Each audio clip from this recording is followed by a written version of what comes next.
नमस्कार दोस्तों, your story live में आपका स्वागत है। और इस वक्त हमारे साथ हैं UPSC topper IAS Nishant Jain. Nishant top तो बहुत सारे लोग करते हैं, लेकिन निशांत की खास बात यह है कि निशांत हिंदी मीडियम टॉपर हैं और ये अपने आप में एक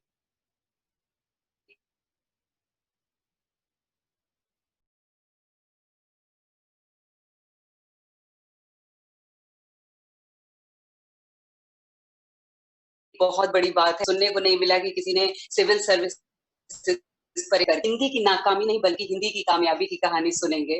निशांत, आपका स्वागत है योर स्टोरी लाइव में। बहुत बहुत धन्यवाद। धन्यवाद योर स्टोरी, धन्यवाद अंजना जी। निशांत, आपके व्यक्तित्व की सबसे खास बात है कि आप बेहद ही सहज और सरल इंसान हैं।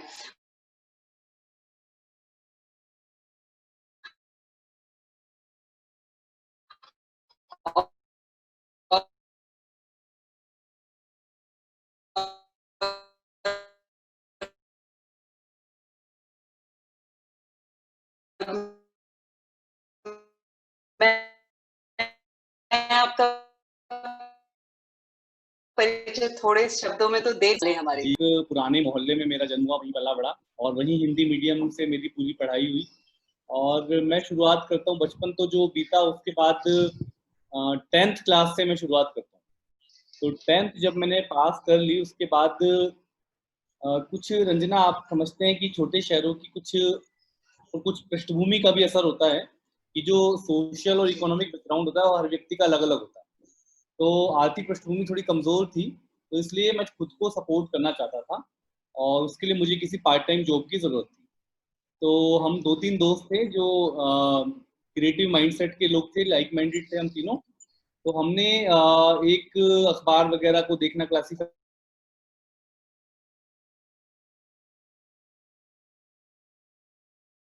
वगैरह देखना शुरू किया, हमें कुछ खर्चा भी निकालने के लिए कुछ आय हो जाए।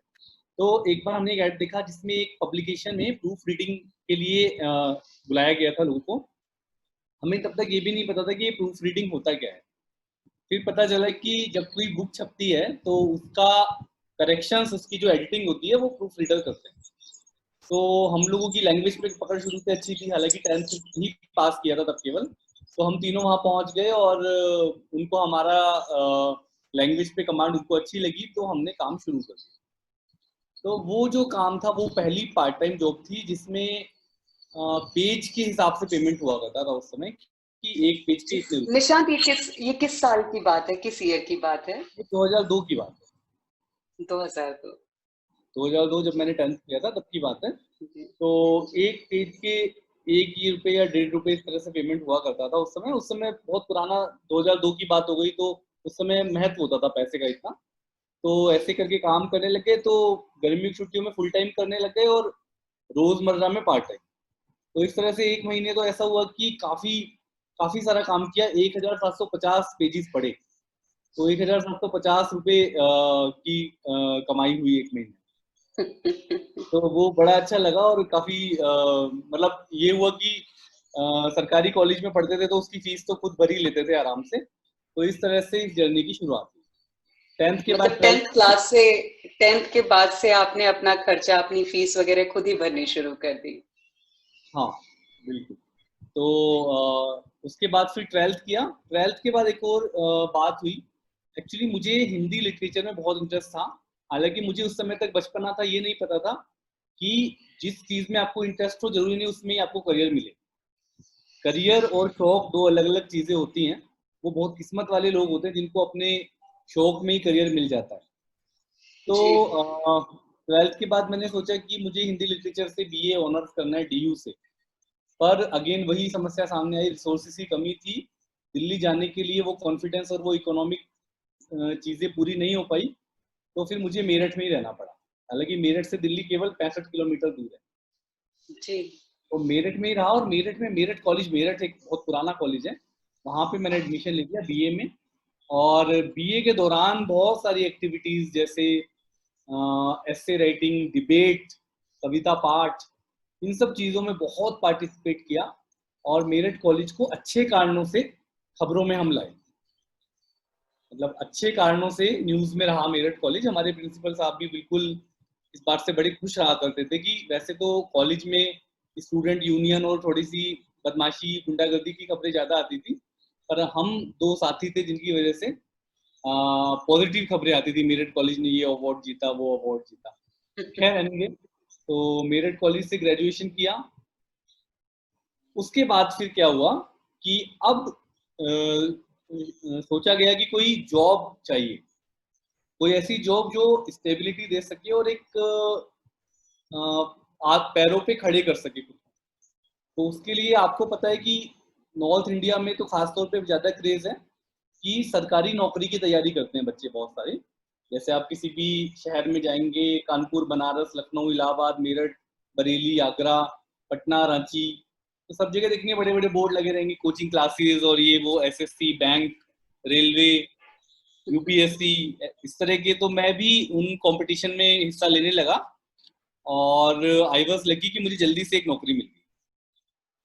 मुझे पोस्ट ऑफिस में क्लर्क की नौकरी मिल गई, मेरठ में ही मुझे पोस्टिंग मिल गई।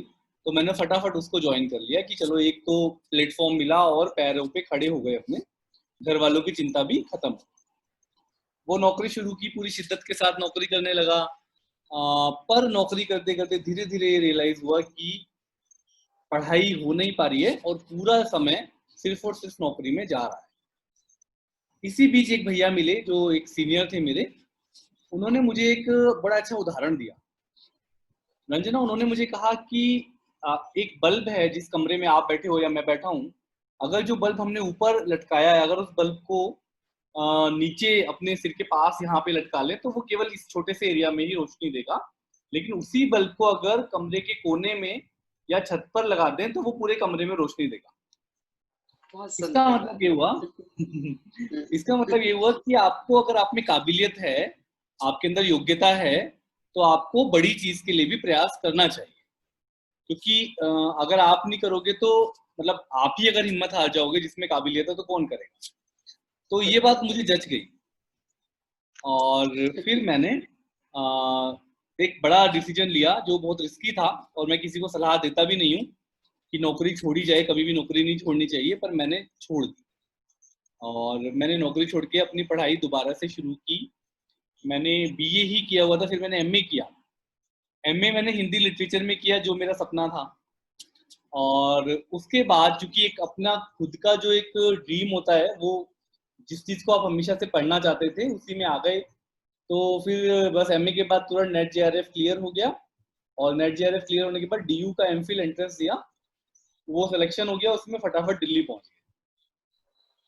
तो इस तरह से 2004 में दिल्ली जाना चाहता था, पर मैं 2012 में दिल्ली जा पाया। एक तो लंबा गैप हो गया। वहां पर फाइनली पहुंच गए तो वहां जाके फिर जहाँ जहाँ निशान, जहाँ चाह वहां रहा। बिल्कुल बिल्कुल, तो वो होता है, थोड़ा देर से मिलती है कई बार चीजें, पर मिल जाती है। तो मैं जी। पहुंच गया दिल्ली, और ये मेरा बहुत बड़ा सपना पूरे होने जैसा था। आईएएस तो बाद में बनेंगे, पर एक सपना अभी पूरा हो गया था। और दिल्ली जाके डीयू में एडमिशन ले लिया, साथ में आईएएस की तैयारी प्रॉपर शुरू कर दी। अभी तक कॉन्फिडेंस नहीं था, ये लगता था हमें कि हम छोटे शहर में, इसलिए हम जो पढ़ रहे हैं वो गलत पढ़ रहे हैं, या हमें कुछ नहीं आता, ऐसी भावना थी। और दिल्ली जाके रियलाइज हुआ कि ऐसा कुछ भी नहीं है, हम लोगों में भी उतनी काबिलियत है, ऐसा कॉन्फिडेंस आया। और फिर पढ़ाई करके अटेम्प्ट दिया 2013 में आईएएस का, और प्रीलिम्स दिया पूरी तैयारी के साथ। लेकिन पहले अटेम्प्ट में, प्रारंभिक परीक्षा जो पहला चरण होता है आईएएस के एग्जाम का, उसमें मैं फेल हो गया। अब उस पहले चरण में जब फेल हो गया तो काफी बुरा हुआ, काफी काफी बुरा लगा। और काफी, जब एक कॉन्फिडेंस रहता है, टॉपर रहता है आदमी की भाई हम तो निकाल ही लेंगे पहली बार में, तो वो थोड़ा सा नहीं हो पाया, तो काफी खराब लगा और काफी डिप्रेशन सा भी फील हुआ।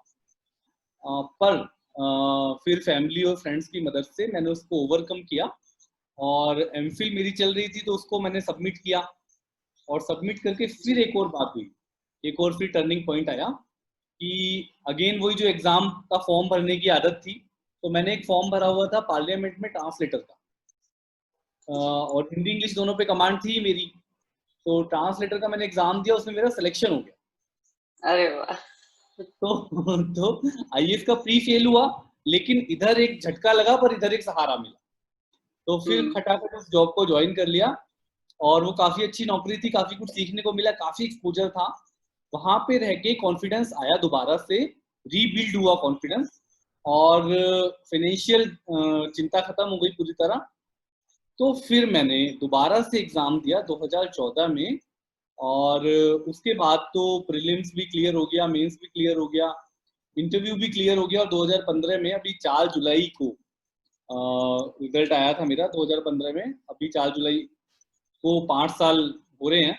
तो उसको मेरा 4 जुलाई को दोपहर में रिजल्ट आया, और मुझे यूपीएससी में 13th रैंक मिली।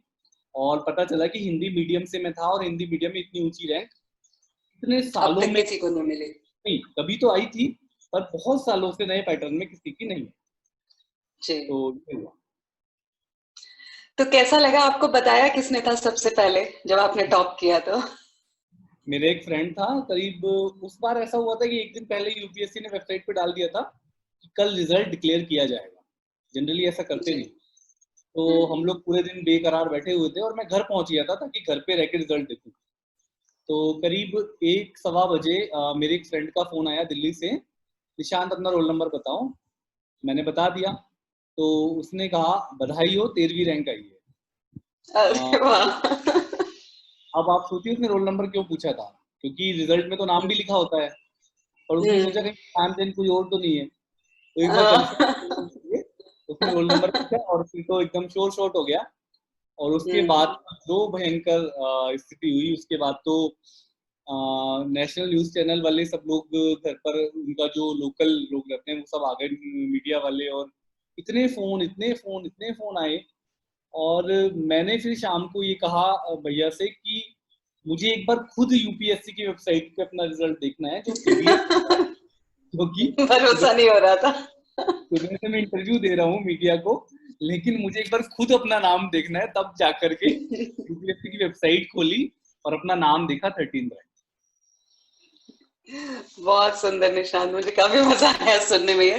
निशांत, लेकिन एक चीज मैंने देखी है कि चाहे जो हमारी भाषा है हिंदी, हम लोगों को बहुत प्यार है अपनी इस भाषा से, जो मोहब्बत मैंने आपके अंदर भी देखी है कि आप एक एक शब्द को लेकर के कितनी शिद्दत से उसको ठीक करने में, उसको करेक्ट करने में रहते हैं।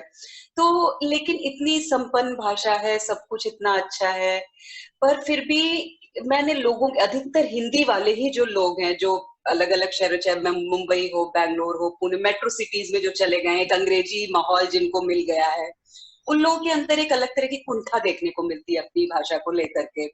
और लेकिन आपने आईएएस बन करके हिंदी मीडियम से इस मिथ को तोड़ा है, तो इस पर आप क्या कहेंगे, लोगों के बारे में, इस सोच के बारे में क्या कहेंगे आप? बड़ा अच्छा सवाल पूछा है रंजना आपने। वैसे आप में भी पूरा आत्मविश्वास दिखता है अपनी भाषा को लेकर, और ऐसे हमारे आपके Thank जैसे you. बहुत सारे लोग हैं, हम अकेले नहीं हैं, जिन लोगों में अपनी भाषा को लेकर एक जबरदस्त आत्मविश्वास है, और जिसके सहारे वो हिंदी, जिसको हम कई बार मजबूरी समझते हैं, उस मजबूरी को मजबूती बनाकर सामने आए। ऐसे लोग बहुत सारे हैं, मैं अकेला नहीं हूँ। इसमें 2-3 बातें हैं इस भाषा को लेकर, जो एक हीन भावना वाली स्थिति है उसको लेकर 2-3 बातें हैं। ऐसा नहीं है कि ये स्थिति बिल्कुल अनवांटेड है, कुछ ना कुछ कारण इसके भी रहे होंगे, जो ऐसा माहौल बना कि हिंदी वाले खुद ही हिंदी को लेकर कुंठा में और हीन भावना में ग्रस्त हो। एक तो आप देखिए कि हिंदी पट्टी में एक समस्या ये है कि जो भावना अन्य भारतीय भाषा, क्षेत्रीय भाषा के जो लोग हैं, तमिल, तेलुगु, कन्नड़, मलयालम, बंगला, मराठी, पंजाबी, गुजराती, उन लोगों में जितना अपनी भाषा को लेकर शिद्दत, जी, जितना जुड़ाव, बिल्कुल। जितना लगाव, जितना प्यार, जितना एक पजेसिवनेस, एक मतलब एक जुड़ाव है जबरदस्त और अपनी एक भाषा प्राउड को भी लेकर। है, एक प्राउड भी है उनको कि तो अपनी प्राइड भी भाषा है, को लेकर के। बिल्कुल उनके अंदर अपनी भाषा को लेकर एक सेंस ऑफ प्राइड भी है। अपने साहित्य को लेकर भी वो अपनी किताबें पढ़ते हैं, अपने सिनेमा को लेकर भी उनके अंदर चेतना है। उसकी हिंदी में थोड़ी कमी है। जी। हालांकि हिंदी में दूसरी अच्छी बातें भी हैं। हिंदी में, जैसे मैं हिंदी का स्टूडेंट भी रहा हूँ, तो हिंदी का जो भाषा परिवार है वो बहुत बड़ा है। हिंदी एक भाषा है और उसके अंदर 5 उपभाषाएं, सब लैंग्वेजेस और 18 बोलियां, मोटे तौर पे। यूं तो और भी ज्यादा सैकड़ों हो सकती हैं, पर 18 बोलियां उसमें, जैसे गढ़वाली, कुमाऊनी, राजस्थानी में आपके मारवाड़ी, और ये हरियाणवी, बिहार में भोजपुरी, मैथिली, मगही, नेपाली, पहाड़ी, ऐसे करके 18 बोलियां हिंदी के परिवार में हैं। तो हिंदी में इसको, इस चीज का हमको स्वागत ही करना चाहिए। ब्रज और अवधी, तो ये सब आपने नाम सुने हैं, छत्तीसगढ़ी, बघेली, जी कन्नौजी। जी इस जी तरह की जो हमारी बोलियां हैं जो अलग अलग क्षेत्रों में, एक कहावत है ना कि कोस कोस पर बदले पानी, 4 कोस पर बानी। तो हिंदी पट्टी जो है वो काफी विविधता से पूर्ण है। तो इसका, ये एक हिंदी की समृद्धि है। पर इसके साथ साथ हमें सचेत होने की जरूरत है कि ये हमारी बोलियां हैं, ये हमारी उपभाषाएं हैं जिनका हम पूरा सम्मान करते हैं, पर हिंदी हमारी भाषा है, इसको भी समझने की जरूरत है। अब दूसरी बात कि ऐसा क्यों हुआ इसके बावजूद, जबकि हिंदी इतनी समृद्ध है, संस्कृत, पाली, प्राकृत से उन्होंने अपने शब्द लिए हैं हिंदी ने, और इतनी डेवलप्ड है, और मतलब भारतीय भाषाओं से भी शब्द लिए हैं, उर्दू से भी हिंदी में शब्द आए हैं, अरबी फारसी से भी आए हैं। उसके बाद भी हम लोगों को ऐसी स्थिति क्यों हुई कि हिंदी को लेकर हीन भावना हो रही है? उसका कारण है कि हिंदी आज भी रोजगार की भाषा नहीं। हिंदी में रोजगार जो की भाषा रोजगार नहीं। है वो केवल 2-3 क्षेत्रों में है। एक तो आपका क्षेत्र है मीडिया का, एक बाजार में हिंदी आजकल, विज्ञापन में हिंदी आ गई है, और सिनेमा में अच्छा चल रहा है हिंदी का, मनोरंजन की जो दुनिया है, एंटरटेनमेंट इंडस्ट्री जो है, वहां पर हिंदी बहुत अच्छा परफॉर्म कर रही है। Hindi cinema, Bollywood, web series, Hindi media, Hindi news channel, Hindi वेबसाइटें काफी अच्छा परफॉर्म कर रही हैं। पर व्हाट अबाउट नॉलेज, ज्ञान की भाषा के रूप में हिंदी कहाँ है? क्या कोई आज की डेट में ग्रेजुएशन और पोस्ट ग्रेजुएशन में कोई साइंस पढ़े, कॉमर्स पढ़े, ह्यूमैनिटीज पढ़े, क्या वो हिंदी में उपलब्ध है? क्या हिंदी मीडियम में पढ़कर हम ग्रेजुएशन और पोस्ट ग्रेजुएशन करके नौकरी पा सकते हैं? तो जब ऐसा नहीं है तो उसके बाद ऐसी स्थिति बनी। तो ये कुछ कारण हैं, पर फिर भी कुछ उम्मीद की किरण भी है। मैं देख रहा हूँ पिछले कुछ सालों में इंटरनेट पर जितनी हिंदी आई उतना पहले कभी भी नहीं थी। तो ऐसा भी नहीं है, हिंदी को लेकर जागरूकता बढ़ी भी है। और अब मैं ये देख रहा हूँ जी कि बहुत सारे लोग हैं हिंदी भाषी, जो हिंदी साहित्य, हिंदी कविता, हिंदी का जो ज्ञान का भंडार है उसको अलग अलग फॉर्म्स में लेकर के लोगों के सामने प्रस्तुत कर रहे हैं। जी। निशांत, मैंने देखा है कि आजकल के जो पेरेंट्स हैं वो भी बच्चों पर दबाव बनाते हैं कि अंग्रेजी अंग्रेजी, घर में भी अंग्रेजी वाला माहौल एक होता है। और वो बच्चे, उन बच्चों को जो कि जिनके जिनकी मदर टंग हिंदी है, लेकिन वो बच्चे, उनको हिंदी का ट्यूशन लेना पड़ जाता है और बाकी सब्जेक्ट्स में उनकी पकड़ अच्छी होती है। और पेरेंट्स बड़े प्राउड के साथ बताते हैं कि उनके बच्चे को हिंदी नहीं आती है, हिंदी में नहीं बात कर सकता है। तो इस, अगर बच्चों में अपनी मातृभाषा के प्रति अगर प्रेम को कायम रखना है और उसके साथ उनको बड़ा करना है, तो वो किन चीजों का ध्यान रखना होगा इसके लिए? मतलब मैं ये नहीं कहती कि अंग्रेजी बुरी भाषा है, वो जरूरी भाषा है, बेहद जरूरी है, उसके बिना काम नहीं हो सकता है कोई। लेकिन उसके चक्कर में हम अपनी भाषा को क्यों पीछे छोड़ देते हैं? तो मैं यही चाहती हूँ कि पेरेंट्स मतलब कैसे बच्चों में उस भाषा के लगाव को, उसके मोह को, उसके सम्मान को बनाए रखें, उसके लिए क्या करना चाहिए उनको? बहुत अच्छा, बहुत अच्छी बात कही आपने। ये तो पेरेंट्स की बहुत जबरदस्त हीन भावना है, मुझे इसका कोई कारण समझ में नहीं आता। जब हम कैट को, बच्चे को कैट कहते हैं ना कि बिल्ली, देखो वो जी। रही गाय, तो गाय ना कहे देखो काऊ जा रही है। तो जबकि बाद में जब वो बड़ा होगा, सड़क पे जाएगा और उसको गाय कोई बोलेगा तो वो समझ ही नहीं पाएगा कि गाय क्या होता है। यही बात हिंदी की गिनती और इंग्लिश की गिनती को लेकर है। हमारे बच्चे 55 का मतलब उन्हें पहले बताओ 55, तब वो समझते हैं कि ये 55 है। तो ये तो हमारी बिना मतलब की हीन भावना है। हम लोगों ने तो अपने घर में इंश्योर करा है कि दोनों चीजें उनको आए। जी दूसरी बात कि इतनी सी बात हमको समझ में नहीं आती कि 2 ही भाषाएं हैं जो हमको सीखनी है, एक हिंदी और एक इंग्लिश। जो बच्चे खाली, जो मैंने बहुत सारे ऐसे दोस्तों को मैं जानता हूँ जो इंग्लिश मीडियम से पढ़ाई की पूरी, पर उनकी इंग्लिश में भी कोई बहुत खास कमांड नहीं है, और हिंदी पर तो है ही नहीं। और ऐसे ही कई लोग हिंदी मीडियम के हैं जो हिंदी हिंदी पढ़ ली उन्होंने, पर फिर भी उनको हिंदी तो अच्छी ज़्यादा आती नहीं है और इंग्लिश तो आती नहीं है। तो हमें दोनों भाषाओं पर अच्छी कमांड बनानी है रंजना। चाहे आप किसी भी कंपटीशन में जाना चाहते हैं, सरकारी में, प्राइवेट सेक्टर में, कॉरपोरेट में, बिजनेस में, अगर आपको दोनों भाषाएं आती हैं हिंदुस्तान में रह करके, तो आपकी सफलता को कोई रोक नहीं सकता, क्योंकि आपका जी। Communication skill, interaction, interpersonal skill बहुत अच्छा रहेगा। और जो लोग मेरी हिंदी वीक है ऐसे कह करके गर्व महसूस करते हैं, उनके बारे में तो मैं क्या ही कहूं, कुछ नहीं कहा जा सकता। देखिए निशांत, कोरोना वायरस जो सब कुछ चल रहा है आजकल, पेंडेमिक, पूरा दुनिया पूरी बदल चुकी है, लोगों का काम करने का तरीका बदल चुका है, पढ़ाई लिखाई नौकरियां सब कुछ ऑनलाइन आ गया है। लेकिन ऐसे में देखने को आ रहा है कि जो स्टूडेंट सिविल सर्विसेज कॉम्पिटिशन्स वगैरह की तैयारी कर रहे थे, उन्हें खासा दिक्कतों का सामना करना पड़ रहा है। कुछ लोगों का कहना है कि ऑनलाइन क्लासेस उस तरह से कारगर नहीं है जिस तरह से ऑफलाइन क्लासेस थी, और जिस तरह से सामने टीचर्स बैठ करके समझाते सिखाते थे। तो इस पर क्या कहेंगे आप? देखिए, इसमें तो कोई दो राय नहीं है कि क्लासरूम टीचिंग का तो कोई विकल्प आज तक बना नहीं, क्योंकि हेल्थ हैजर्ड भी होता है ऑनलाइन में। लगातार आप कंप्यूटर को, लैपटॉप को, मोबाइल को देखते रहें तो उससे भी कहीं ना कहीं बुरा असर पड़ता है। और कुछ मेंटल हेल्थ के इश्यूज भी आते हैं मोबाइल और इंटरनेट पे लगातार एक्टिव रहने से। तो इसको देखते हुए मैं ये कहूँगा कि ऑनलाइन क्लासेस अभी कुछ टाइम बीइंग के लिए आप ले सकते हैं।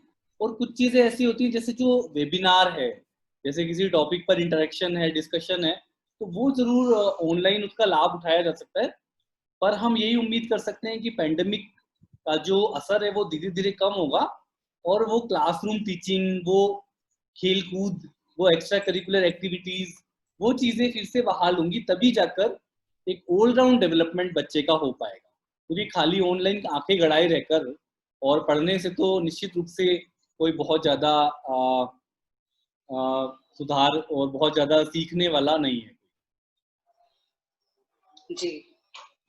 निशांत, अभी मैं जो आपसे सवाल पूछने जा रही हूँ, 2015 के बाद शायद आप इस सवाल का जवाब देते देते बहुत थक गए होंगे। आपने बहुत सारे प्लेटफॉर्म्स पे इसका जवाब दिया होगा और इस बारे में बात की होगी। लेकिन क्योंकि आप इस वक्त योर स्टोरी प्लेटफॉर्म पे हैं और मुझसे बहुत सारे लोग कहते हैं कि जब निशांत एज अ गेस्ट हमसे मिलेंगे, तो हम चाहते हैं कि ये सवाल भी होना चाहिए। तो मेरा सवाल ये है कि कंपटीशन की तैयारी करते समय जो स्टूडेंट्स हैं, जो कंपटीशन की तैयारी कर रहे हैं सिविल सर्विसेज की, उनको किन किन बातों का ख्याल रखना चाहिए, और किसी भी तरह के कंपटीशन को करने के लिए किस तरह की लगन और किस तरह की निष्ठा की जरूरत होती है? ये बहुत अच्छा सवाल है। ये सवाल भले ही बार बार पूछा जाता है, पर इस सवाल का जवाब बड़ा महत्वपूर्ण है और हम सबको इसको बहुत ध्यान से सुनना चाहिए। जी। हम लोग जो गलतियां करते हैं, मैं उनकी ओर आपका ध्यान ले जाऊंगा।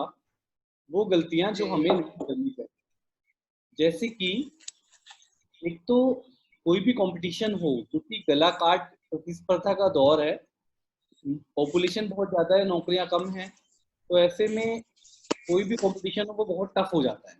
तो उसके जी। लिए एक हार्ड वर्क का कोई विकल्प नहीं होता, हार्ड वर्क का कोई शॉर्टकट नहीं होता, पर साथ में कॉमन सेंस बहुत काम आती है। और वो जो कॉमन सेंस है वो आपकी अब तक की पढ़ाई और अब तक के एक्सपीरियंस से उपजती है, उससे उसका निर्माण होता है। तो बेसिकली क्या है कि एक तो हम लोगों में रीडिंग हैबिट की कमी हो गई, और हम लोग पहले जो शौक के लिए कुछ किताबें पढ़ लिया करते थे वो हमने पढ़ना बंद कर दिया। हम सोशल मीडिया पर, ट्विटर, फेसबुक और इंस्टाग्राम पर ज़्यादा रहते हैं, और उस चक्कर में हम लोगों ने जो कभी कोई नॉवेल, कभी कोई हिस्ट्री की किताब, कोई फिलॉसफी की किताब, कोई अच्छी करंट अफेयर्स पे कोई अच्छा कोई काम किसी ने किया, उस तरह की चीज़ें हम लोग, जो ज्ञान विज्ञान की किताबें हैं, इंफॉर्मेशन और उससे भरपूर जो किताबें हैं, और जो फिक्शन भी है, फिक्शन और नॉन फिक्शन दोनों तरह की किताबें कभी कभी पढ़नी चाहिए। तो वो आपको उसकी आदत डालनी चाहिए। दूसरा, एक और बात मैं हमेशा कहता हूँ कि अस्त व्यस्त नहीं, व्यस्त और मस्त रहें। हम लोग तैयारी के दौरान ये बड़ी गलती करते हैं कि हम लोग अस्त व्यस्त रहते हैं, हैज़र्ड रहते हैं। कभी ये पढ़ लिया, कभी वो पढ़ लिया, बाहर गए किताब और ले आए, उसी विषय पर 4 किताबें इकट्ठी कर ली, जबकि एक विषय पर एक किताब पर्याप्त होती है। It is better to read one book for 10 times then to read 10 books for one time. तो हम लोग क्या करते हैं कि हम लोग बहुत सारा सामान इकट्ठा कर लेते हैं और उसको रिवाइज नहीं करते कहीं, और उसको मगअप करते रहते हैं, उसको फिर कुछ नया एक ही चीज पे कई सारी चीजें पढ़ लेते हैं, कंफ्यूजन हो जाता है। तो ये भी एक समस्या है। अस्त व्यस्त नहीं, व्यस्त और मस्त रहें। खाली दिमाग शैतान का घर होता है, इसलिए इसलिए जो है व्यस्त रहें आप लोग, और तैयारी के साथ साथ थोड़ा सा समय हॉबी के लिए भी निकालें। मॉर्निंग वॉक, इवनिंग वॉक, या कोई एक्सरसाइज, या कोई आपको मूवी देखना अच्छा लगता है, या सिनेमा, गाना, म्यूजिक अच्छा लगता है, जो कुछ भी आपको अच्छा लगता है उसको आधा घंटा 1 घंटा दिन में 24 घंटे में से करना चाहिए। ये भी एक, कई बार क्या हम लोग बहुत ज्यादा डल हो जाते हैं। All work and no play makes Jack a dull boy. तो हम लोग बहुत डल हो जाते हैं, और वो एक काफी बोझिल सा हो जाता है फिर पढ़ाई। अभी जमाना थोड़ा बदल गया है, अब पढ़ाई को फन के साथ पढ़ने का जमाना है। तो थोड़ा सा एक्टिव रह करके, देश दुनिया के साथ अवेयर रह के, हमारे चारों ओर क्या हो रहा है, न्यूज़पेपर में क्या आ रहा है, क्या नया बदलाव हो रहा है समय के साथ, उसको खुद को ढालना, ये सब चीजें करेंगे। साथ में चीजों को जोड़ कर देखेंगे। जैसे कि आज अगर कच्चे तेल के दामों में कमी हो रही है दुनिया में, तो उससे हमारे देश पर क्या असर पड़ रहा है। हर चीज का एक दूसरे पर असर पड़ रहा है, पूरी दुनिया एक दूसरे से जुड़ी हुई है, और हर क्षेत्र, ज्योग्राफी से इकोनॉमी जुड़ी है, इकोनॉमी से बाजार जुड़ा है, बाजार से रोजगार जुड़ा है, रोजगार से परचेजिंग कैपेसिटी जुड़ी हुई है। हर चीज आपस में कनेक्टेड है। इस तरह से जोड़ के अगर देखेंगे तो हर कंपटीशन में आपको जो उत्तर लिखेंगे आप अपना, उसमें आपको बहुत मदद मिलेगी। और दो बातें और मैं आपको बोलूंगा इनके अलावा। एक तो राइटिंग स्किल डेवलप करिए, पढ़ने के साथ साथ लिखने का कौशल भी सीखिए। कभी कभी लिखिए। ऐसा नहीं है कि लिखने वाले कोई अलग से कोई लेखक होते हैं वो अलग से लिखते हैं, ऐसा नहीं है। हम सब कुछ ना कुछ लिखते हैं। और लिखने का मतलब कविता कहानी लिखना नहीं, लिखने का मतलब जो आपका उत्तर है, आप जो एग्जाम जी। देने जा रहे हैं उसमें कैसे लिखना है, उसका अभ्यास करना, उसकी प्रैक्टिस करना, वो बहुत जरूरी है। और एक और बात जो मैंने पिछले सवाल के जवाब में कही थी, कि हिंदी और इंग्लिश, प्लीज दोनों भाषाओं पर कमांड बनाइए। अंग्रेजी कोई हवा नहीं है, बहुत आसान भाषा है। 26 अक्षर हैं अंग्रेजी में, और हिंदी में 52 है। तो इंग्लिश भी बहुत आसान है। दोनों भाषाओं को अच्छे से सीखिए। केवल दो ही भाषाएं हैं जो आपको सीखनी है। कई लोग तो 3 3 4 4 भाषाएं सीखते हैं। क्या हम दो भाषाएं भी नहीं सीख सकते? जी। तो यही सब बातें हैं जो कंपटीशन के दौरान आपको ध्यान रखनी चाहिए। जी। और रुक जाना नहीं का मंत्र हमेशा अपनाए रखना चाहिए। मैंने किताब भी लिखी है, जी। मोटिवेशन का लेवल बना रहे, क्योंकि ये जो दौर है इसमें कई सारी रुकावटें भी आती हैं। और एक और बात, कि सितारों के आगे जहां और भी है।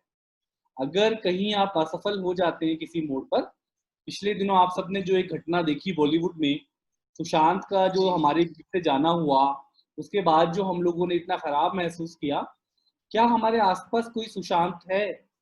हमने कभी ये देखा कि हमारे फ्रेंड सर्किल में कोई सुशांत जैसी फीलिंग्स उसको आ रही हैं? तो हमने उसके लिए क्या किया, या फिर हमने खुद के लिए क्या किया?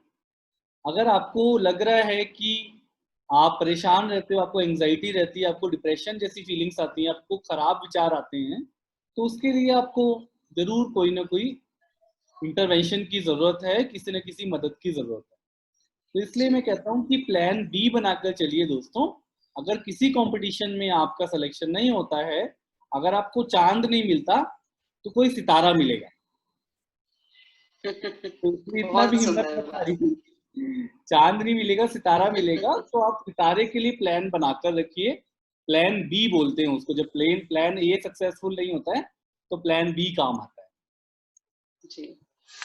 निशांत, जब जिन दिनों आप सिविल सर्विसेज की तैयारी कर रहे थे कंपटीशन की, उन दिनों आप मतलब पढ़ाई तो करते ही रहते थे सारा वक्त, तो उसमें जब आपको मनोरंजन के लिए और कुछ अपने दिमाग को थोड़ा लाइट करने के लिए कुछ करना होता था, तो आप क्या करते थे उस दौरान?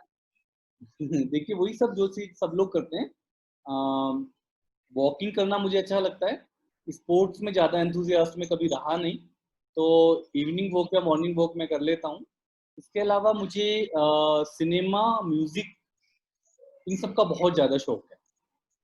तो मैं कभी फुर्सत के क्षणों में जरूर कोशिश करता हूँ कि मैं जो अच्छा कोई भी नई मूवी आती है, अनलेस की बहुत ज़्यादा खराब हो, मैं उसको देख लेता हूँ। मैं बहुत ज़्यादा स्ट्रॉन्ग चॉइसेस का आदमी नहीं हूँ, क्योंकि जिस डायरेक्टर ने और जिस पूरे एक्टर्स ने मिलकर मेहनत करके बनाई है, तो उसको देख लेना चाहिए, मेरा ऐसा मानना है। और दूसरा, जी बिल्कुल। हाँ, और दूसरा ऐसा कि राइटिंग का शौक है।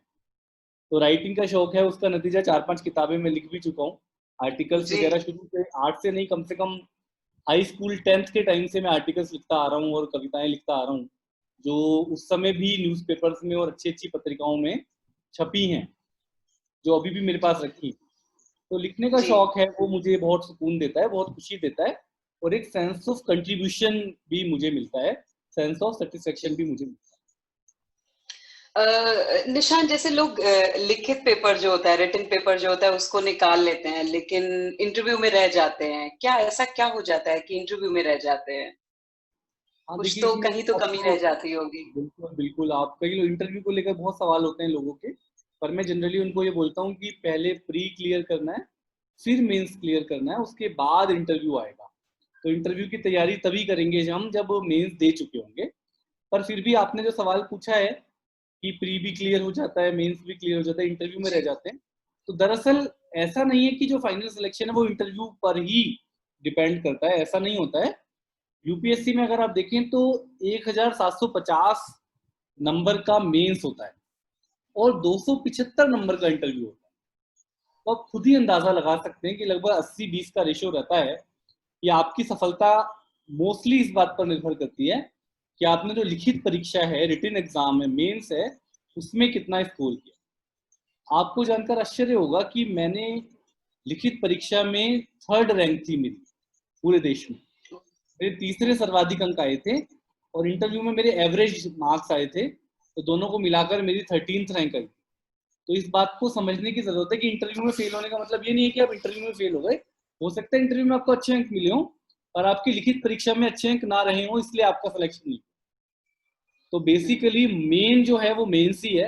अगर लिखित परीक्षा में आपने बहुत अच्छा स्कोर कर लिया है, तो इंटरव्यू का बहुत ज्यादा असर नहीं पड़ेगा। जी, तो मतलब जो हमारी तैयारी का जो फोकस हो वो अ, लिखित परीक्षा के लिए ही होना लिखित चाहिए। परीक्षा इंटरव्यू तो ले निकाला जा फिर सकता है। बाद में, वो आपके हाथ में नहीं है। आप उसके लिए उस समय जी। थोड़ा मॉक इंटरव्यू वगैरह दे सकते हैं, और उसके बाद जी। ईमानदारी से इंटरव्यू दे आइए, जितने नंबर आने होंगे आ जाए। जी। जी। निशांत, अभी आपने सुशांत सिंह राजपूत की चर्चा कर दी। लंबे समय से लॉकडाउन चल रहा है, क्वारंटाइन का माहौल है पूरी दुनिया में। एक तरह से हम सिर्फ भारत देश की ही बात नहीं करेंगे, और ऐसे में अलग अलग तरह का डिप्रेशन लोगों को हो रहा है। कई तरह की मानसिक दिक्कतों से लोग जूझ रहे हैं, घरों से काम कर रहे हैं। जहां लोग 7 घंटे नौकरी करते थे, अब लोग 12-12 घंटे, 14-14 घंटे घरों पर बैठ करके काम कर रहे हैं। तो ऐसे में आपको क्या लगता है कि अगर कोई इंसान इस तरह की प्रॉब्लम से जूझ रहा है, कोई स्टूडेंट अगर इस तरह की दिक्कत महसूस कर रहा है, तो उसको क्या करना चाहिए? किस तरह से? और हम अपने आसपास के माहौल में कैसे पहचानेंगे इस तरह के किसी व्यक्ति को जो इस तरह की प्रॉब्लम फेस कर रहा है? देखिए, मैं कोई साइकोलॉजिस्ट तो नहीं हूँ, पर फिर भी मैं अपने जी। अनुभव के आधार पर अपनी खुद की जिन उतार चढ़ावों से मैं गुजरा हूँ और जो मैंने चीज़ें महसूस की हैं, उसके आधार पे मैं ये जी। कहना चाहता हूँ कि मेरी किताब में रुक जाना नहीं में एक सेंटेंस भी है कि खुश रहना जो है वो एक संक्रामक होता है। जैसे मैं खुश हूं तो आप मुझसे मिले तो आप भी खुश हो जाएंगे। तो बिल्कुल, कुल बिल्कुल। मिलाकर ये हुआ कि खुश रहने से आप जो खुश रहता है जो व्यक्ति, वो खुद भी खुश रहता है और अपने आसपास के लोगों को भी खुश रख सकता है, जी। अपने बातों से, अपने व्यवहार से, अपने काम से। तो इसलिए हम लोगों को क्या करना है कि हम लोगों को अपने जीवन में, अपनी पढ़ाई में, अपने करियर में खुश रहने की आदत विकसित करनी है। जैसे कहते हैं ना कि आप अपने ब्रेन को ऐसी ट्रेनिंग दीजिए कि वो खुश रहे, खुश रहना सीखे। तो खुश रहने की ट्रेनिंग वो कैसे होगा? वो होगा रिश्ते निभाने से। रिश्ते बनाना आसान होता है, उनको निभाना मुश्किल होता है। और हमारे आसपास हमारे मदर फादर हैं, हमारे भाई बहन हैं, भाभी होंगी, हमारे और भी चाचा चाची होंगे, और हमारी बुआ होंगी, या और भी रिश्ते होंगे आपके, आपकी शादी हो गई है तो आपकी स्पाउस हो गए, बच्चे होंगे।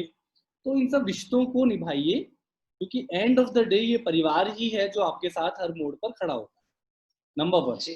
नंबर 2, बहुत किस्मत वाले होते हैं वो लोग जिनको अच्छे दोस्त मिलते हैं। जैसे हम अपने परिवार को नहीं चुन सकते, ऐसे ही हम अपने दोस्तों को भी नहीं चुन सकते। दोस्त भी अपने आप ही मिलते हैं, जैसे कि भगवान ही उन्हें हमसे मिलाता है। जी। तो इन दोस्तों को, इन फैमिली की कद्र करना सीखिए। करियर की दौड़ में अपनी फैमिली को और अपने फ्रेंड्स को इग्नोर मत करिए। अगर आप जी। ऐसा कर पाएंगे तो कभी भी आपको कोई डिप्रेशन नहीं होगा, गारंटीड है। इसके बावजूद अगर कभी आपको ऐसा महसूस होता है, जो यंगस्टर्स हैं खासतौर पर, कोई ना कोई मोड़ ऐसा आ जाता है जिंदगी में, जब कोई पर्टिकुलर एग्जाम जो है, जो आप सोच कर बैठे हैं कि आपका क्लियर हो ही जाएगा, और वो क्लियर नहीं होता है, या फिर कोई रिलेशनशिप में ब्रेकअप होता है, कुछ और हो जाता है, या फिर कोई ऐसी चीज जो आपको चाहिए थी वो नहीं मिल पाई है, इस तरह की बातों में कई बार आप डिप्रेशन में आने लगते हैं। उसमें क्या करना होता है कि उसको शुरू में ही इंटरवेंशन करके रोकना होता है। डिप्रेशन में कुछ समय के लिए सभी लोग आते हैं, पर वो जब कंटिन्यूअसली कई महीनों तक डिप्रेस रहते हैं तो फिर वो क्लिनिकल बीमारी का रूप लेने लगता है। तो इसलिए शुरू में ही जब भी आपको ऐसी कोई प्रॉब्लम हो, तो एक कहावत है, tell the problem and the problem is solve. तो आप किसी न किसी को वो बात बता दीजिए, अपने किसी फ्रेंड को बताइए, फैमिली को बताइए, और भी अगर उनके भी संभाले में ना आए तो एक क्लिनिकल साइकोलॉजिस्ट होते हैं, मनोवैज्ञानिक, जिन्होंने साइकोलॉजी में डिप्लोमा, डिग्री और डिप्लोमा किया होता है, उनसे आप मिल सकते हैं। वो आपको आपकी काउंसलिंग करेंगे, और काउंसलिंग करके आपको वापस नॉर्मलसी की ओर, वापस सामान्य होने की ओर आपको बहाल करेंगे। उसके बाद भी अगर समस्या का समाधान नहीं होता तो साइकोलॉजिस्ट आपको मनोचिकित्सक को भी रेफर कर सकते हैं, जो साइकियाट्रिस्ट होते हैं, जो दवाई दे करके आपको ठीक करते हैं। तो इसमें किसी भी चीज़ में कोई घबराने की बात नहीं है।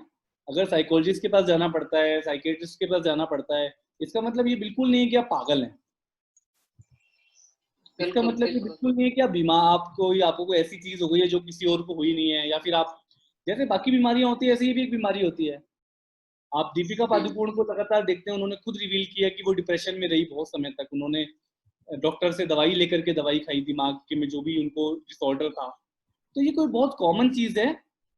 बोलिए, स्पीक अप, और अपनी समस्या को बता करके, क्योंकि अदरवाइज आप एक दुष्चक्र में फंस जाएंगे, और फिर वो बहुत खराब स्थिति हो जाती है। फिर वो सुसाइडल टेंडेंसीज वगैरह आने लगती हैं। तो ऐसी स्थिति ना आए, इसलिए बेटर है कि दोस्तों और फैमिली की मदद लीजिए। उसके बाद साइकोलॉजिस्ट की मदद लेनी पड़े तो उसकी लीजिए, और नहीं तो साइकेट्रिस्ट की मदद लीजिए, पर जरूर मदद लीजिए, क्योंकि आपका जीवन जी। बहुत अमूल्य है। और आपको जीवन जिस प्रकार से देना इतना आसान नहीं है, उसी प्रकार से आपको जीवन लेने का भी कोई हक नहीं है। इसलिए व्यस्त रहना है, मस्त रहना है। और जिस तरह से रुका हुआ पानी सड़ जाता है, उसी तरह से रुका हुआ जीवन थक जाता है। तो हमें थकना नहीं है, हमें निरंतर आगे बढ़ना जिस तरह से रुका हुआ पानी सड़ जाता है, रुका हुआ जीवन थक जाता है। बहुत सुंदर बात कही निशांत आपने। निशांत, क्योंकि अभी सब लोग कोरोना वायरस पेंडेमिक से जूझ रहे हैं, और फिर आप भी मतलब, अगर आप मतलब, मुझे नहीं पता आप घर से रह करके काम कर रहे हैं या फील्ड में जा रहे हैं, ऑफिस जा रहे हैं, तो किस तरह से आपकी टीम काम कर रही है अभी आजकल? है। देखिए, हमारे यहाँ वर्क फ्रॉम होम का कंसेप्ट तो अभी है नहीं। तो मैं तो जिस दिन से लॉकडाउन हुआ है उस दिन से भी लगातार ऑफिस ही हम लोग जा रहे हैं।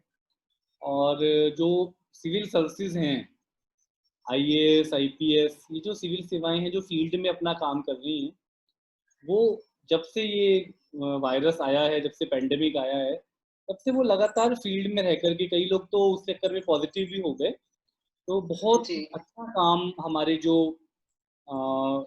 कलेक्टर्स हैं, जो हमारे एसपीज हैं, या फिर जो health secretary, chief secretary, cabinet secretary, इस तरह के पदों पर जो अधिकारी हैं, उन्होंने बहुत अच्छा काम किया है। और कुछ चीज़ें हैं जो हमारे हाथ में नहीं होती, पर फिर भी प्रशासन ने और पुलिस ने, डॉक्टर्स ने, जिन्हें हम कोरोना वॉरियर्स कहते हैं, सफाई कर्मचारियों ने, सबने बहुत अच्छा काम किया, और सरकार में लोगों का भरोसा फिर से बढ़ा है। आप देखेंगे कि जो मुश्किल वक्त में सरकार ही काम आई हम लोगों के। तो निश्चित रूप से इसी तरह से हम लोग काम कर रहे हैं, और इसके लिए हमें कोई क्रेडिट भी नहीं चाहिए, क्योंकि ये हमारा काम ही है। तो इसके लिए सिविल सेवाओं को, आईएएस अधिकारियों को कोई क्रेडिट या कोई अवार्ड या कोई इस तरह की उसमें अपेक्षा नहीं होती है, क्योंकि ये हमारी जॉब ही है। और इसीलिए इसको जॉब नहीं सर्विस कहा जाता है। आईएएस मतलब इंडियन एडमिनिस्ट्रेटिव सर्विस, आईपीएस मतलब इंडियन पुलिस सर्विस। जी निशान, निशान जैसा कि आप अभी अपनी बुक्स के बारे में बता रहे थे, रुक जाना नहीं, जो कि एक बेहतरीन किताब है, और इसी तरह से आपने कई किताबें लिखी हैं, तो मैं चाहूंगी कि एक बार आप हमें दिखाएं अपनी किताबें और थोड़ा बहुत कुछ उनके बारे में बताएं। नहीं, मैं सबसे पहले तो मैं रुक जाना नहीं, आप में से बहुत सारे लोगों ने पढ़ी है, और पहचान में इसलिए भी आ जाती है क्योंकि मेरा फोटो लगा हुआ है उसमें ऊपर। जी जी जी। तो ये रुक जाना नहीं बहुत दिलचस्प किताब है। कई लोगों को लगता है ये केवल स्टूडेंट्स के लिए, जबकि ये हर एज ग्रुप के लोगों के लिए किताब है। ऐसे लोग जो खुद को मानते हैं कि हम युवा हैं, और जो कुछ नया सीखना चाहते हैं, और थोड़े से बदलाव ला करके अपनी जिंदगी को बेहतर बनाना चाहते हैं, उनके लिए ये किताब है। पतली सी किताब है, सिर्फ 160 पेज की, और इसका सबटाइटल है सफलता की राह पर बढ़ते जाने के प्रेरक मंत्र। इसमें बहुत सारे वाह। ऐसे नुस्खे बताए गए हैं जो बहुत आसान हैं, और उनको ला करके आप अपने करियर में और अपनी जिंदगी में अच्छा कर सकते हैं। इसके अंत में 26 कहानियां भी दी गई हैं, जो युवाओं की कहानियां हैं, बहुत दिलचस्प और बहुत प्रेरक कहानियां हैं, जो योर स्टोरी पे लगातार हमारी हर थर्सडे को एक सीरीज भी आ रही है, वो जी इसी में से आती है वो जी कहानियां। जी और वो जी पढ़ करके बहुत सारे लोग अब ये पूछते हैं कि अगली कहानी कौन सी आएगी, थर्सडे को हम लोग इंतजार करते हैं। तो इस जी। तरह से मेरे पास भी मैसेजेस आते रहते हैं, लोग पूछते हैं कि अगली कहानी क्या है, तो लोगों को इंतजार रहता है इसकी कहानियों का। तो रुक जाना नहीं अपने सफलता के मंत्रों का और ऐसी कहानियों का एक बहुत अच्छा मिश्रण है। मुझे लगता है हर व्यक्ति को ये किताब पढ़नी चाहिए। और इंटरेस्टिंग बात ये है कि इसका इंग्लिश वर्जन भी बहुत जल्दी आ जाएगा मार्केट में, ओ, लगभग अक्टूबर वेस्टलैंड से। तो वो इंग्लिश के पाठक भी उसको पढ़ पाएंगे। एक और बात मैं जी बीच में बोल रहा हूँ रंजना, हम लोग कहते हैं जी हिंदी की बात, हिंदी पीछे जा रही है, और ये बहुत सारी आपने किताबें ऐसी देखी होंगी जो इंग्लिश में मूल रूप से लिखी जाती हैं, और बाद में उनका हिंदी में अनुवाद होता है, और वो बहुत दिखती हैं हिंदी में। जी जी ऐसी किताबें कितनी होती हैं जो मूल रूप से हिंदी में लिखी जाती हैं, और बाद में उनका इंग्लिश में ट्रांसलेशन होकर के दिखता है। जी, बहुत कम संख्या होती है ऐसी किताबों की, तो मुझे चूंकि ऐसा मैं लगता हिंदी है। का लेखक हूँ और मैं हिंदी में लिखने में ज़्यादा कंफर्टेबल हूँ, मुझे इंग्लिश पढ़ना लिखना आता है, पर मैं उतनी अच्छी इंग्लिश नहीं लिख सकता। मुझे इसको स्वीकार करने में कोई संकोच नहीं है, जितनी अच्छी मैं हिंदी लिख लेता हूँ। इसलिए मैं अपनी किताब मूल रूप से हिंदी में लिखता हूँ, क्योंकि हिंदी में मेरी भावनाएं पूरी तरह खुलकर सामने आती हैं। और फिर जो वो अच्छा काम करती है, तो पब्लिशर अपने आप ही उसको इंग्लिश में ट्रांसलेट करके छाप देता है। तो जी एक किताब तो रुक जाना नहीं रही, एक मेरी पहली किताब जो यूपीएससी की तैयारी के ऊपर, जी खासतौर पे जो लोग आईएएस की तैयारी कर रहे हैं, पीसीएस की तैयारी कर रहे हैं, उनके लिए ये किताब है, मुझे बनना है यूपीएससी टॉपर। ये मेरी पहली किताब है। इसमें मुझे लगता है इसको पढ़ने के बाद जितने भी सवाल हमारे मन में आते हैं आईएएस की तैयारी को लेकर, जो कंफ्यूजन होता है, वो सब इससे दूर हो सकता है। ये किताब भी उसी तरह से हिंदी की इंग्लिश में अनुवाद होकर के ऑल अबाउट यूपीएससी के नाम से काफी लोकप्रिय है। एक और किताब रंजना हमने मैं और मेरे एक साथी हैं गंगा सिंह, जो वो भी हिंदी मीडियम के टॉपर हैं, हम दोनों ने मिलकर एक किताब का संपादन किया है, जो निबंध का पेपर होता है, एस्से का पेपर होता जी। है। उसमें जो टॉपर्स हैं उनके 101 निबंधों का संकलन, ओ। सिविल सेवा परीक्षा के लिए निबंध। और इसमें स्ट्रेटेजी भी है, और 101 निबंध हैं जो कंटेम्प्रेरी इश्यूज पर हैं। अगर ये आपने पढ़ लिया तो निबंध का पेपर में आपकी तैयारी लगभग पूरी हो जाएगी, सिर्फ आपको राइटिंग प्रैक्टिस करनी। तो इस तरह से यूपीएससी की तैयारी के लिए और एक युवाओं की मदद के लिए मैंने कुछ लिखने की कोशिश की है। और एक मेरा खास शौक था बचपन से कविताएं लिखने का। मैंने बच्चों के लिए बहुत सारी कविताएं लिखी थी रंजना, और वो नंदन और बाल भारती बालहंस में छपती भी थी। तो अरे उनका वाह। संकलन, हाँ वो मैंने कभी, बहुत कम लोगों को पता है ये बात। तो शादी बंदर मामा की, इस अरे नाम वाह। से ये बाल कवि थे। ये प्रभात तो से काफी कथा। क्यूट है। मैं चाहूंगी कि आप इसमें से एक कविता सुनाए हमें। इसमें से कविता, बच्चों की कविता सुनने के लिए बच्चा बनना पड़ता है। अगर आप तैयार बिल्कुल, हो तो। कोई बात नहीं। जी बिल्कुल बिल्कुल। ओके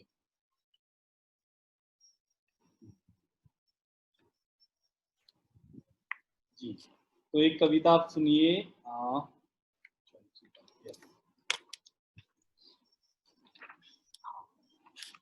एक कविता है जो जिन लोगों ने दुनिया की बड़ी बड़ी खोजें की हैं, जैसे अ, निकले थे कुछ और ढूंढने, पहुंच गए कहीं और, तो उस पर ये कविता है, कैसे वे रुक पाए। समय समय पर साहसियों ने तोड़े हैं दस्तूर, जाने कैसे भरे हुए थे दिमागों में फितूर। पुर्तगाल का सनकी नाविक छोड़ सभी आराम, करके पार समंदर पहले पहुंचा हिंदुस्तान, यानी वास्को डिगामा। जी कोलंबस था बीथा प्यारे, कैसा अजब सलीका, चला ढूंढने भारत था, पर जा पहुंचा अमेरिका। कैप्टन कुक की बात निराली, थकने का क्या काम, अटक भटक पहुंचे ऑस्ट्रेलिया, कंगारू के धाम। खुराफात भी क्या थी मन में, हिम्मत का क्या दम, नई नई राहों पर बढ़ना, हो सुख या हो गम। तूफान बवंडर भंवर आंधियां, हो कितनी बाधाएं, लेकिन धुन के हों जो पक्के, कैसे वे रुक पाए। सचमुच धुन के हों जो पक्के, कैसे वे रुक पाए। बहुत बढ़िया, बहुत खूबसूरत निशांत। काफी ऐसे बचपन की यादें ताजा हो गई और वो कवर उसका काफी खूबसूरत है। मुझे बताएं कि ये किताबें मिलेंगी कहाँ अगर लेनी हो लोगों को तो, ये सब किस किताबें तरह से? अमेजोन पर और फ्लिपकार्ट पर उपलब्ध हैं। इन सब का पब्लिकेशन भी मैंने आपको बता दिया है, तो बुक जी स्टोर पे भी मिल जाएंगी। और अमेजोन पे तो आजकल मंगाना बहुत आसान है, सारी किताबें जी प्राइम पर अवेलेबल है, विदाउट डिलीवरी चार्ज आप इनको ऑर्डर कर जी सकते हैं। एक किताब जी। और है मेरी, जो मेरा एमफिल का रिसर्च था, राजभाषा के रूप में हिंदी। हिंदी का जी स्कॉलर हूँ मैं और राजभाषा पर मेरा रिसर्च था। तो मैंने एक किताब नेशनल बुक ट्रस्ट से लिखी है, राजभाषा के रूप में हिंदी। वो भी एक अच्छी किताब है ऐसे लोगों के लिए जो जानना चाहते हैं कि हिंदी राजभाषा क्यों है, कैसे बनी, और क्या क्या इसके प्रोविजंस हैं, उसके लिए जी वो एक किताब। बिल्कुल। जी, तो ये सारी किताबें अमेज़न पर उपलब्ध हैं। जी। जी, बहुत बढ़िया। निशांत, खाली समय में क्या करते हैं छुट्टी वाले दिन? कैसे वक़्त निकालते हैं? छुट्टी वाले लिखते दिन आपसे पढ़ते बात हैं? हुई, तो छुट्टी वाले दिन ज्यादा दोस्तों से बातें जी, करता हूँ। अभी मैं जो बातें आपको बता रहा था कि फैमिली से, फ्रेंड से बातें करनी चाहिए, वो मैं अपने जी, ऊपर पहले करता हूँ, फिर बाद में औरों को बोलता हूँ। तो मैं परिवार, रिश्तेदारों को, दोस्तों को, जिनसे काफी लंबे समय से बात नहीं हो पाई है, अभी पीछे तो मैंने काफी सारे लोगों को, जो 10-10 साल पुराने फ्रेंड्स हैं जिनसे बहुत लंबे समय से बात नहीं हुई है, उनसे भी मैंने बातें की। उसके अलावा कोई अच्छी फिल्म अगर एक मिल जाती है, तो मैंने बताया कि मैं बहुत चूजी नहीं हूँ, तो मैं वो फिल्म देख लेता हूँ। म्यूजिक सुन लेते हैं, घर पर परिवार है, छोटा बच्चा है, उसके साथ वक्त बिताने का मौका मिल जाता है, तो ऐसे काम की कमी नहीं है। और फिर भी ज्यादा टाइम मिल जाए तो राइटिंग का पैशन है, तो कुछ लिखने लग जी, जाते हैं। जी, बिल्कुल। निशांत, जो स्टूडेंट्स इस वक़्त आपको देख रहे हैं, उनसे आप क्या कहना चाहेंगे? ये आखिरी सवाल है। हाँ, आखिरी, लेकिन उसके बाद भी अगर हमारे पास समय होता तो मैं आपकी एक और कविता सुनती, लेकिन मुझे लगता है कि उससे पहले ही शायद हम खुद से ही ऑफ हो जाएंगे यहाँ पे। तो तो आखिरी सवाल ही समझिए इसको। वैसे तो बातचीत में इतना अच्छा लग रहा है, इतना मजा आ रहा है कि मन नहीं कर रहा है कि आखिरी सवाल होना चाहिए कोई आपके साथ। नहीं, मुझे भी बहुत अच्छा लग रहा है, क्योंकि बहुत सारी नई बातें मुझे आज कहने का मौका मिला है, जो जनरली मैंने कभी किसी इंटरव्यू में नहीं कही। तो जी मैं युवाओं को योर स्टोरी के माध्यम से कहना चाहता हूँ कि never never never give up. सितारों के आगे जहां और भी है, अगर आपको कोई सफलता नहीं मिल पाती है कोई पर्टिकुलर क्षेत्र में, तो कोई दूसरी सफलता आपका इंतजार कर रही हो। तो इसलिए आप, जैसे कहते हैं ना कि मंजिल मिले या ना मिले, जिंदगी कभी ना रुकती है और ना थकती है। तो इसलिए आप प्लीज, दोबारा से बोल रहा हूँ कि जिस तरह से रुका हुआ पानी सड़ जाता है, उसी तरह से रुका हुआ जीवन थक जाता है। आपको रुकना नहीं है, थकना नहीं है, लगातार आगे बढ़ते जाना है, रुक जाना नहीं का मंत्र अपनाना है। और राइटिंग स्किल को भी डेवलप करना है, रीडिंग हैबिट को भी डेवलप करना है, हिंदी और इंग्लिश दोनों भाषाओं को सीखना है, और लगातार नई चीजें सीखने का एक की एक आदत आपको विकसित करनी है। मैं एक कविता जो एक मैसेज भी है अपने आप में, वो कविता आपको सुना देता हूँ। सकारात्मक जी सोच बिल्कुल। नाम की कविता है जो मैंने अपने तैयारी के दिनों में लिखी थी, तो वो आप सबों को समर्पित है कि सकारात्मक सोच संग उत्साह और उल्लास लिए, सकारात्मक सोच संग उत्साह और उल्लास लिए जीतेंगे हर हारी बाजी, मन में यह विश्वास लिए। उहा पोहो अटकलें उलझने, अवसादों का कर अवसान, हूं बाधाएं कितनी पथ में, चेहरों पर बस हो मुस्कान। अंतर मन में भरी हो ऊर्जा, नई शक्ति का हो संचार, डटकर चुनौतियों से लड़कर जीतेंगे सारा संसार। लें संकल्प सृजन का मन में, उम्मीदों से हो भरपूर, धुन के पक्के उस राही से, मंजिल है फिर कितनी दूर। और अंतिम पंक्तियां हैं कि जगे ज्ञान और प्रेम धरा पर, गूंजे कुछ ऐसा संदेश, नई चेतना से जागृत हो, सुप्त पड़ा यह मेरा देश, नई चेतना से जागृत हो, सुप्त पड़ा यह मेरा देश। बहुत सुंदर, बहुत ही ज्यादा प्रेरणात्मक, मतलब काफी अच्छा लगा सुन करके निशांत, और आपकी जबान में सुनना तो और भी अच्छा था, इसको पढ़ने में शायद इतना मजा नहीं आता। निशांत, छुट्टी वाले दिन हमसे जुड़ने के लिए वक्त निकालें, क्योंकि मैं जानती हूँ कि आपका बहुत बिजी रहता है पूरा दिन, और एक ही दिन आपको मिलता है संडे का, उसमें से भी मैं 2 घंटे आपके मैंने ले लिए इस संडे। तो बहुत बहुत धन्यवाद। और जो लोग हमें देख रहे हैं इस वक्त, जो लोग आपको सुन रहे हैं, मैं उनकी तरफ से भी आपको थैंक यू कहना चाहती हूँ।